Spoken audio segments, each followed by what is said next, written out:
लोग कहते हैं किसी एक के चले ऐसे ही 3 साल बीत गए। 10th के एग्जाम देने के बाद अपने गांव चली गई। उस पागल सा हो गया। अपने भाभी से पूछता कब आएगी। भाभी बोली 2 महीने में आ जाएगी। मानो ऐसा लग रहा था आयुष को जैसे एक पल 100 साल के बराबर हो। दिन भर रात भर आंचल से फोन पे बातें करता। 10th के रिजल्ट आने के बाद दोनों अच्छे डिवीजन से पास हो गए। 12th के पढ़ाई के लिए आयुष को गांव से दूर जाना पड़ा। आंचल अपने दीदी के घर पे रहकर ही पढ़ाई करती थी। आयुष और आंचल के घर वाले जानते थे वे दोनों एक दूसरे से प्यार करते हैं। आयुष जब भी घर आता वे एक दूसरे के साथ बहुत मस्ती किया करता। लेकिन किस्मत को शायद कुछ और ही मंजूर था। एक दिन आंचल की तबीयत अचानक बहुत खराब हो गई। उसके परिवार ने उसे इलाज के लिए शहर के बड़े अस्पताल में लाया। डॉक्टर ने बताया कि आंचल को एक गंभीर बीमारी है, उसका बचना बहुत मुश्किल है।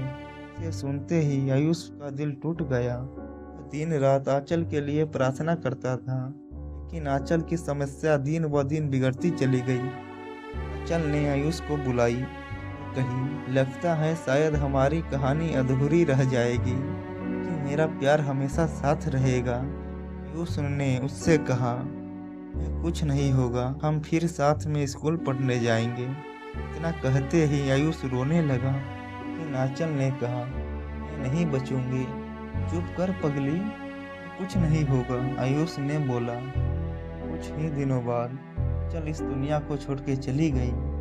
मेरे दोस्त की दुनिया हमेशा के लिए वीरान हो गया। अपने दिल का दर्द किसी को बताता भी नहीं है। एक दिन करीब रात के 10 बजे मेरे फोन पे कॉल आया। वह कॉल आयुष की मम्मी की थी। मैंने रिसीव किया। आंटी रोने लगी। मैंने पूछा क्या हुआ आंटी। वो बोली आयुष ने सुसाइड करने की कोशिश की, उसे बचा लिया गया। ना सुनते ही मानो मेरा सांस रुक गया हो। वो बोली तुम समझाओ उसे। मैं अगले सुबह उसके घर गया और आयुष को अपने घर लेकर चला आया। बहुत रो रहा था और मुझे भी रोना आ रहा था। मैंने उसे बहुत समझाया, हमारी फैमिली भी उसे बहुत समझाया। करीब 1 महीने उसे अपने घर पर ही रखा।